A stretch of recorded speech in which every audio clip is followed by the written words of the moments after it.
Welcome to episode 55 of Enter the Mind podcast, the most real talk, no nonsense podcast on the empowering of the mind. Today's topic is going to be feeding the beast. Before we get to that, Kyra, how's it going this week? Going really good. I am drinking my mud water with a nice cup of extra creamy oat milk. So I'm feeling good. How are you? Nice. Feeding the body. Or Yes. feeding the beast. I don't know. Feeding my coffee beast. Yes. There you go. I'm good. Yeah. The weekend was a little sketchy, but it's always a learning opportunity, you know. I was like, all right, here's my mental training for the weekend. So now I'm feeling good, and this next weekend is going to be really good because I'm going to a motivational seminar, and so good stuff ahead. All right. Yay. Anyways, give us some context for this topic. So feeding the beast. So where does that come from for you? So I feel like my whole life I've been feeding my beasts. Not in ration, that's for sure. Ain't no ration going on with my beasts in the past. But about 2.5 years ago, I'd say maybe, I was riding my motorbike in Indonesia, and I was listening to Be Obsessed or Be Average by Grant Cardone in my earpods. And he said, feed the beast, feed the beast. And I was like, oh my God, yes, feed the fucking beast. I was so fucking excited about it. And then another one came along. So that was mulling over in my mind for a while. And I really started to understand what feeding the beast meant. And I was then listening to Hoser, whatever it is. And he has that song and it goes, never tame your demons, always keep them on a leash. And those two things have been like stuck in my mind because so all of your beasts, the reason why I wanted to talk about it today is because I feel like we don't understand that our beasts straight up, like they need to be fed. Our beasts need to be fed, because if they're not fed, you're going to go out and you're going to feed the beast so fucking much that then that becomes the main beast inside of you, and it'll take over you. It'll start to make the decisions because you fed it and fed it and fed it. You weren't feeding it in ration. You were feeding it out of starvation. And that beast needs to fucking eat, baby. So that's why I wanted to talk about it today and talk about, just feeding our beasts. There's a quote about two wolves inside of you. Do you remember that quote? Because I can't recall exactly how it goes. No, but it sounds a little bit familiar, like the words are whispering in my mind or something. It goes something along the lines of like a grandfather talking to his grandson and saying that there's two wolves inside of you. And I forgot if like one is good, one is bad or something. And the grandson asks which one wins, or how do you know which one wins? And the grandfather says, whichever one you feed the most. And so that's what I immediately thought of. But let's cover some more examples. Right off the bat, when you mentioned Grant Cardone, listening to him say like feed the beast, like that, just listening to that story from you opened a channel within me of like motivation, right? Like the energy started flowing, and I was like, because I know exactly what Grant Cardone sounds like when he says feed the beast, and he's so motivating. So first of all, that's really interesting how it has that effect on the psyche, like just that string of words from that character in that tonality. That's the magic formula when it comes to creating effects psychologically, because it certainly created an effect in me, just hearing you do your impression of it, not even the original rendition, but an actual, a rendition of it, an impression of it. So those are my reactions so far. But let's see. take us through sort of some situations maybe where you feel like you're really feeding the beast properly, or just what that looks like. Okay, I would absolutely love to, actually. So I'm definitely a little ball of light. I'm very sweet. I'm very, very loving. I'm like a crazy romantic. That's who I am. But I also have this little dark side to me that needs to be fed. And I haven't fed her in a while. I haven't fed her in a while because I just haven't.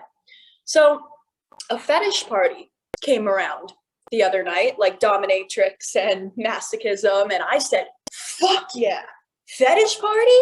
That's me. I'm ready. So I go to this fetish party to feed my beast, and turns out I fed my beast way too much because I was so scared the night. So like I had gotten home at 6 a.m. that morning, and then I had like my whole day. And when I went to sleep that night, I was terrified. I couldn't even go to sleep because I was so scared from everything that I had actually felt that night, but was having too much fun and just feeding my beast and feeding all of that darkness inside of me, that when I went to go to bed the next night, it was terrifying. I mean, I was outside doing yoga, trying to calm myself down, and my cat, I had her out on the porch, and I've had her out there for a few days now. She has never gone on the ledge.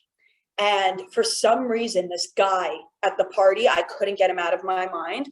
I opened my eyes and my cat is on the ledge. And I literally was like, oh my God.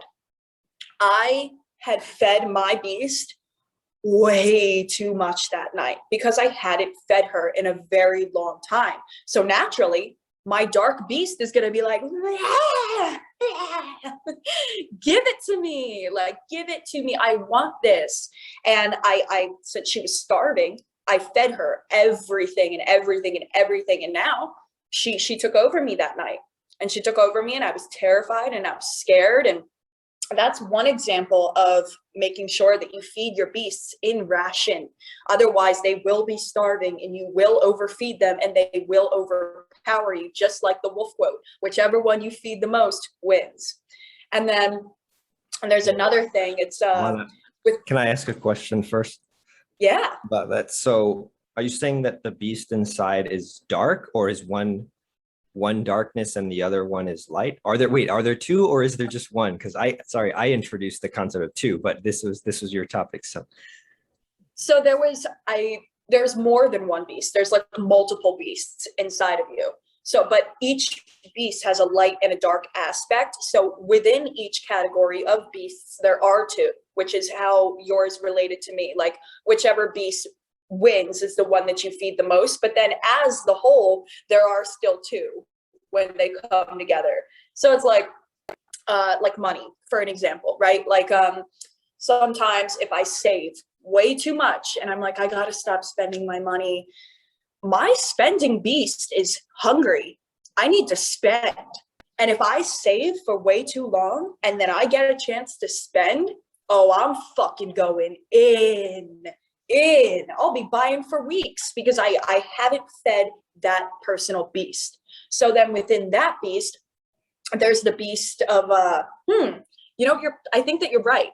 Maybe there are two beasts, but it's like with my money beast, right? Like my money beast, I need to make sure that the money beasts are both winning.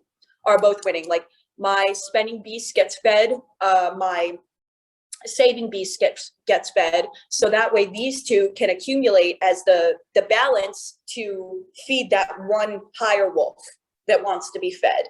So it's like that one all good, all beneficial beast, successful beast, fucking abundance beast, all that's the main hierarchy of all of it.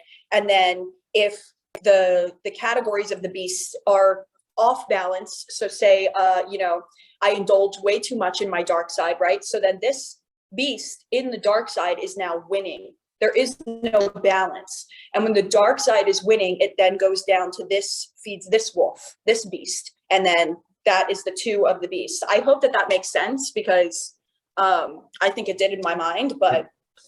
No, it's definitely matching up with Okay. things that I've observed in clients over the years. Yay.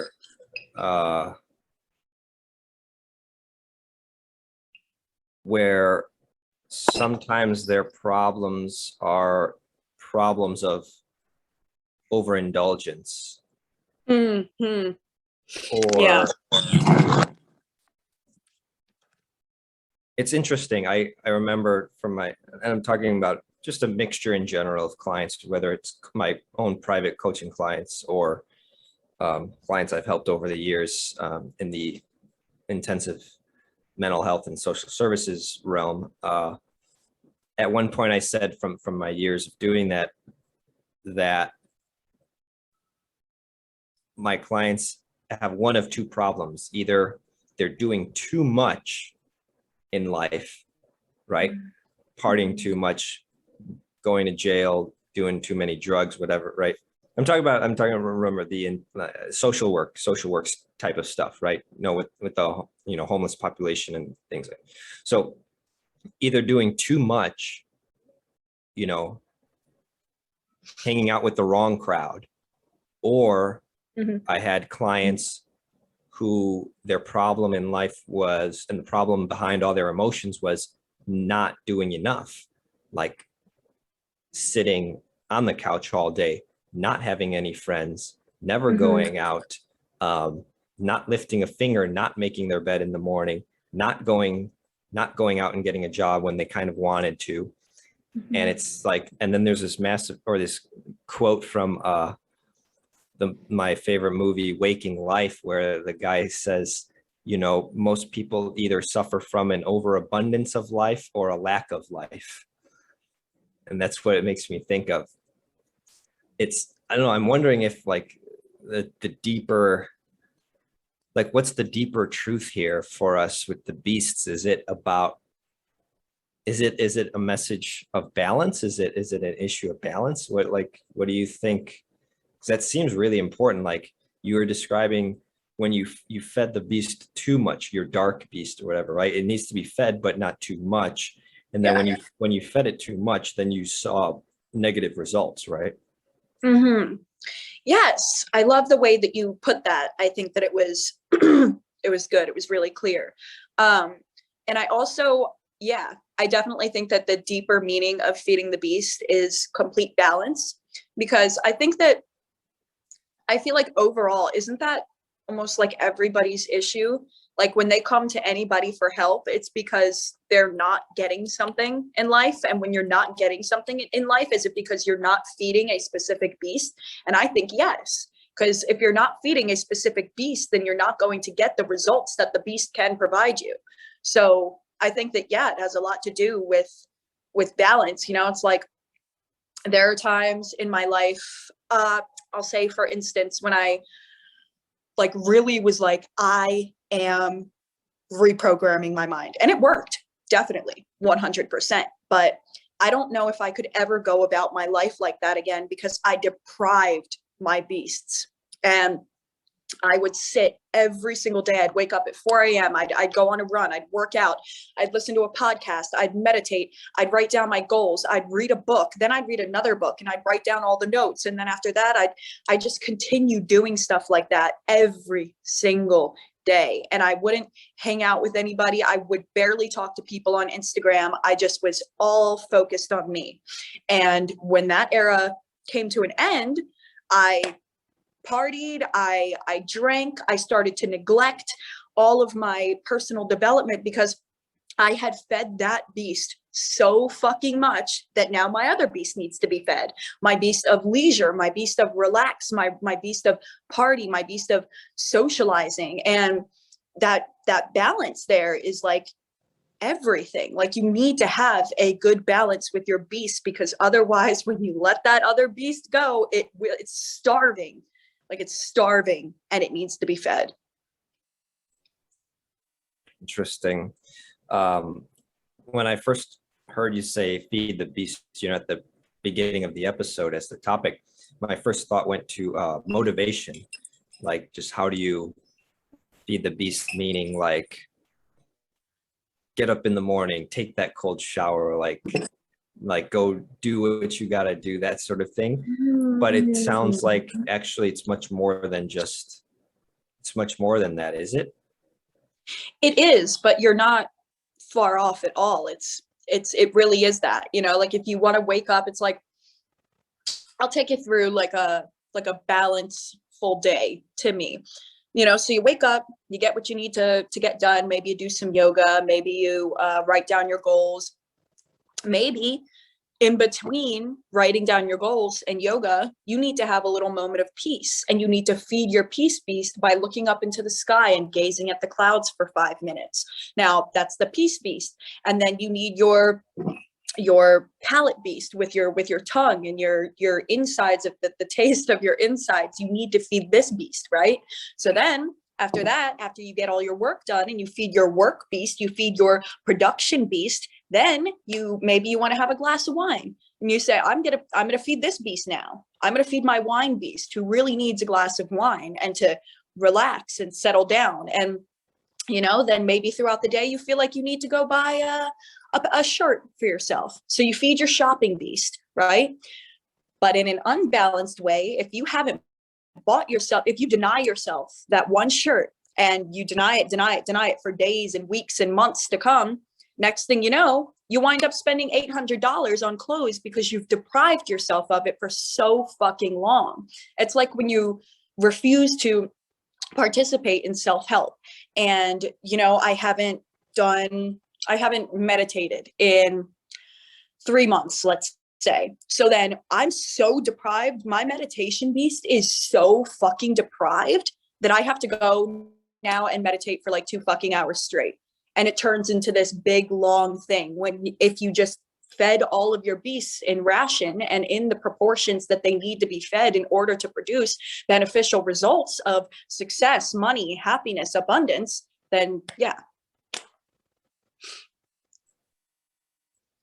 Yeah, and I think the timeline, as you explained, also goes like across years of your life, where in childhood, if you're deprived of something, if your parents are really strict, then we all know those people when they go to college and they let loose.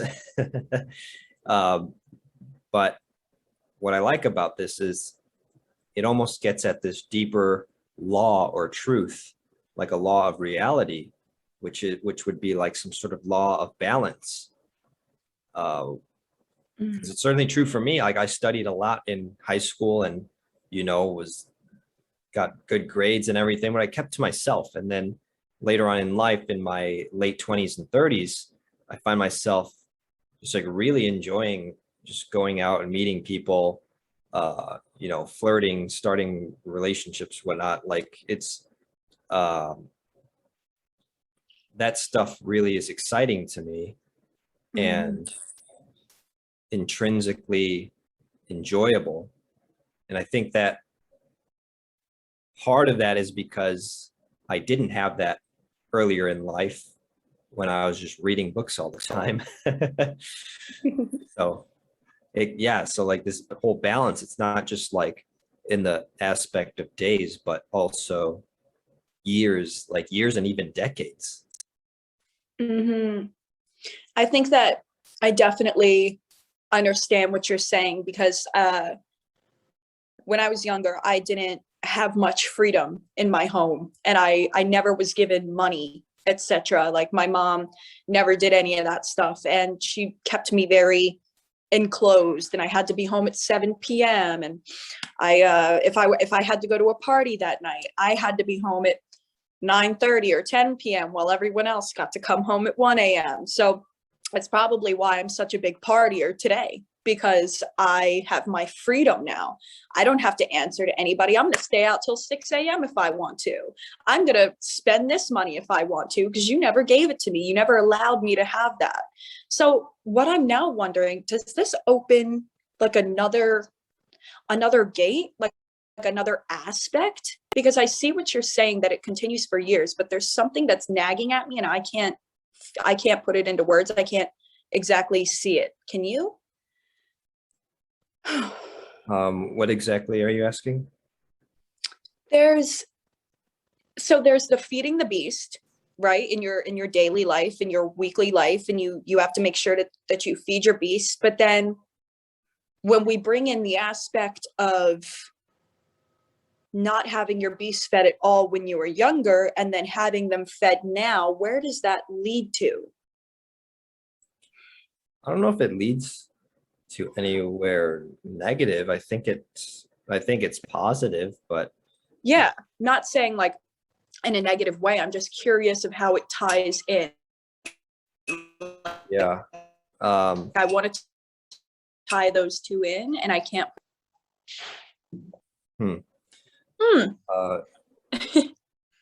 What'd you say? I said, Oh, so it's okay. Now maybe I can bring it to this. Okay, so now that you know, when you were younger, you weren't entirely social and you always had your nosy in a book, and now you enjoy going out, socializing, flirting, having those connections.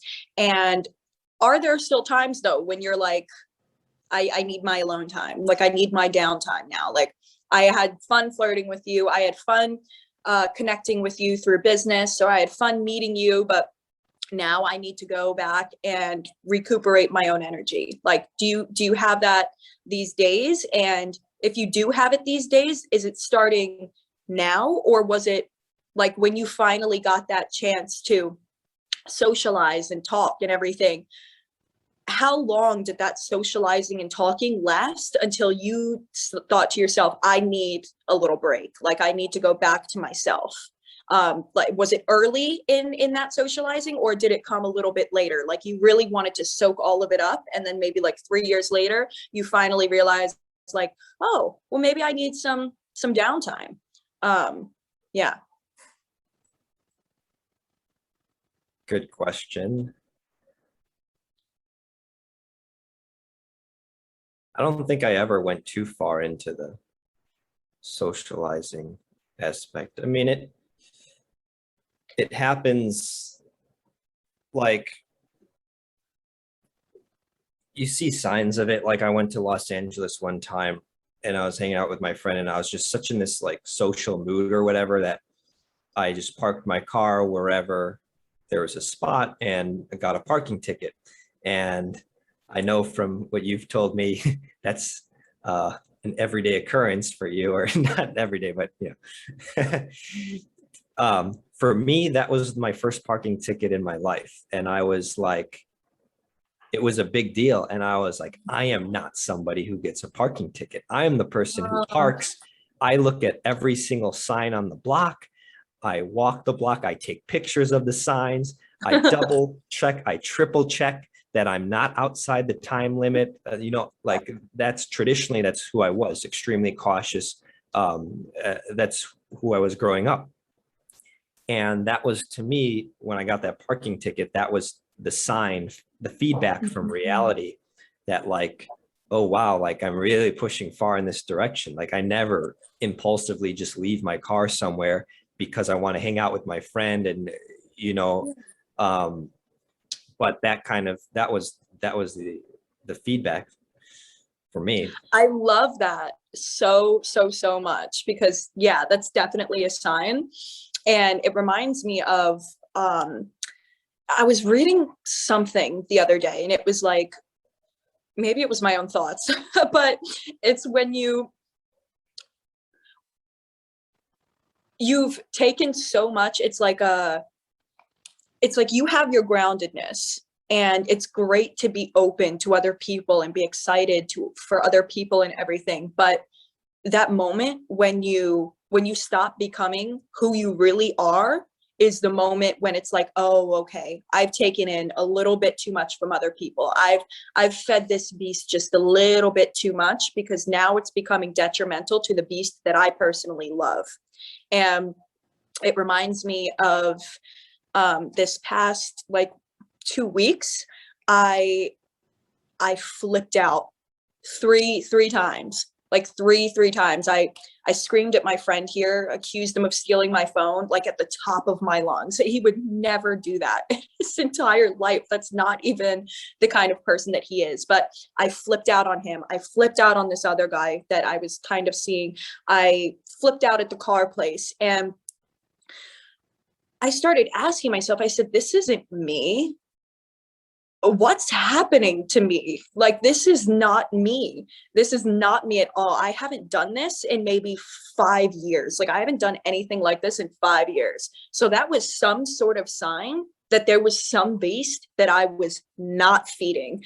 And it was coming out in the form of a different beast that I was unknowingly feeding. So I definitely get that, where you're like, I take pictures, I do this, like, why am I not doing it? Well, it's because, it's the beast. Right. And I mean, one of the pieces of that story is just how great it is to really tweak your personality in a way of, like, if you're not social, you can be social. If you're not conscientious, you can be more conscientious. I like the fact of that we have some control over the way that we live. So that's one point. But the other point is that we have to continuously be aware of reality. And it gets back to the, points we've made in prior episodes about closeness. How close are you to reality? The farther you are from reality, the more that you are in the realm that I call non-reality. And it's about, like, when you're in tune with reality, you get this feedback and you're like, I get the parking ticket and I'm like, wow, this never happened before. Why did I park here? Yeah, I was excited, to see my friend. I just, I skipped the normal procedures that I take by inspecting the parking signs and whatnot. And kind of, I saw it in cause and effect. Like, this is what happened. And I think that's important, because as we try to feed one part of ourselves and develop it or satisfy it, and then also satisfy the other parts of ourselves, the only way that we know which one needs to be fed is by being in tune with reality, by being aware of various factors, and being aware of feedback, and being able to take feedback from reality. That's a big question, I think, is how good are you at taking feedback from reality? Because somebody might score very low on that, and they might be feeding this one beast inside of them and neglecting all the other ones, and just being like, nope, I don't need your advice. I'm fine. I'm doing my thing. And it's like, come on, like, you stay inside, you don't socialize. Like, what do you mean you're doing fine, right? And they're almost in denial or something. But they're just not facing the reality of, like, if they're probably living in non-reality, they're probably living in a world where they think, if I go out, if I meet somebody, oh, the relationships, they're going to annoy me. They're going to cheat me out of money. They're going to do all these, whatever, right? Or if I go out, I'm going to embarrass myself somehow. Or if I go out, and they're just making up all these stories. So they're living in non-reality instead of reality. But what do you think of this concept of feeding one beast, accidentally feeding one beast instead of all of them?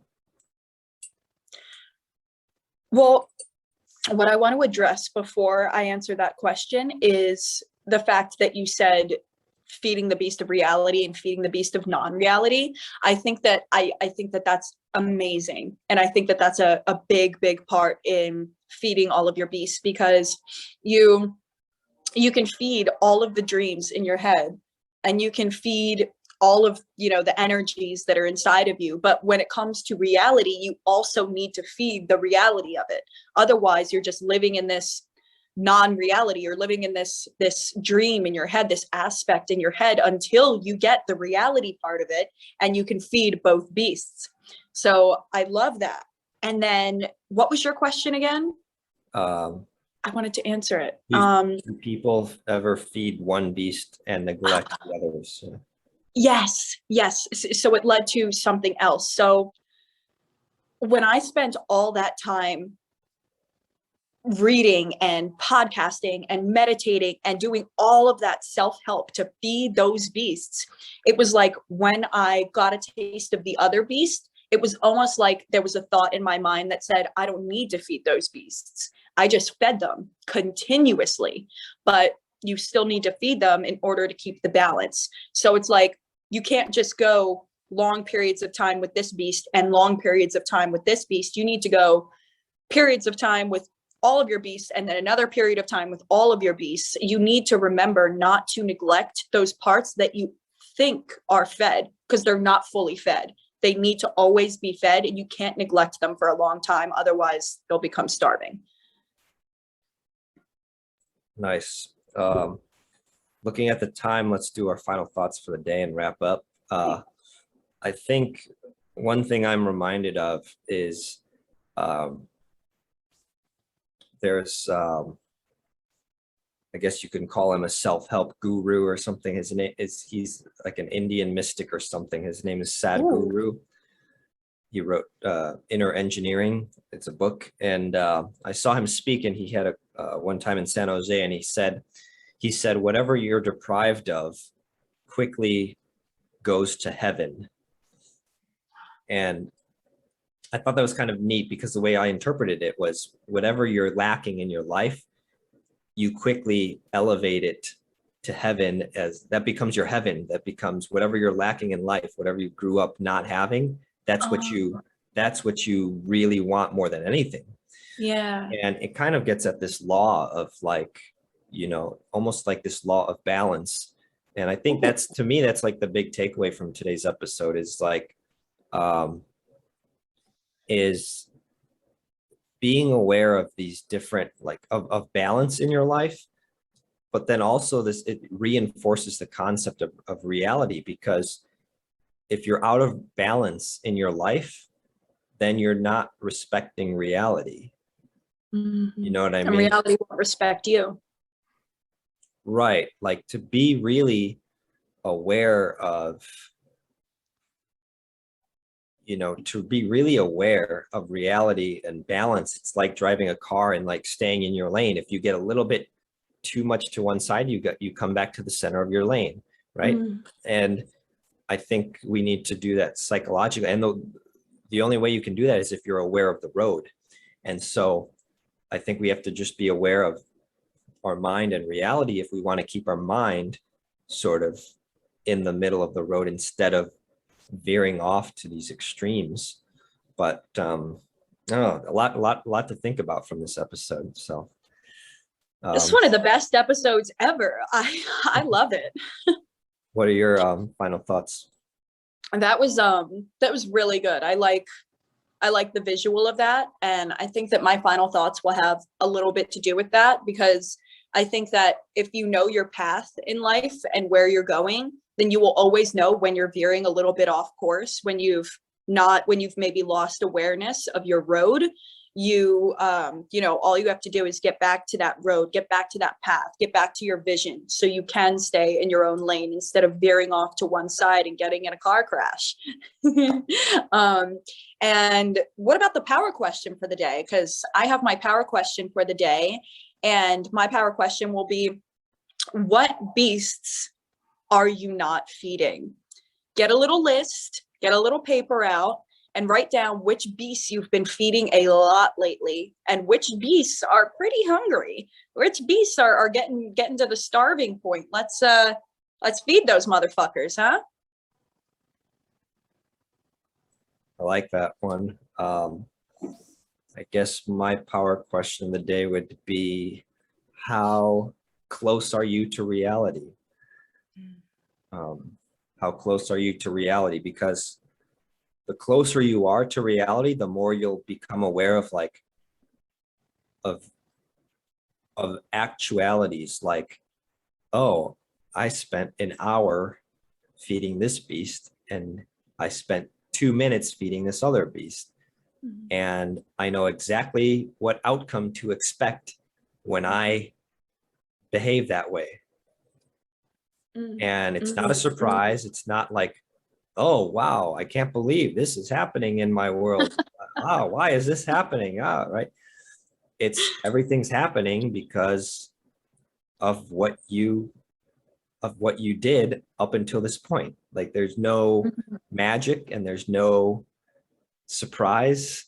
It's like a law of cause and effect. So it's a world of it's a world of cause and effect. So now I just want to add one more thing. I think that it's really cool that we tied 3 aspects into today's topic because there's always like the deeper root. So our roots are balance, how close you are with reality. And then what was that third one? There was that third one. It was the balance. Oh, cause and effect. So it's feeding your beast has everything to do with cause and effect, balance, and how close you are to reality. And I think that that's really cool because that gives our listeners, for all of you listening, it gives you something to eat, something to feed your beast with. That gives you your what you need to sort of branch off and understand what feeding the beast means and reality means and balance means and cause and effect means just a little bit more. Totally. So thank you to everybody who is watching and listening, whether on YouTube or podcast platform. And as always, if this was helpful, then go ahead and write comments and show your love with the like button and subscribe and share it with your friends, because that way we can direct the course for the rest of the podcast. We'll be back next week with episode 56. Dropping more truth bombs here and trying to unpuzzle this thing called the mind. So thank you all for watching. We'll see you soon.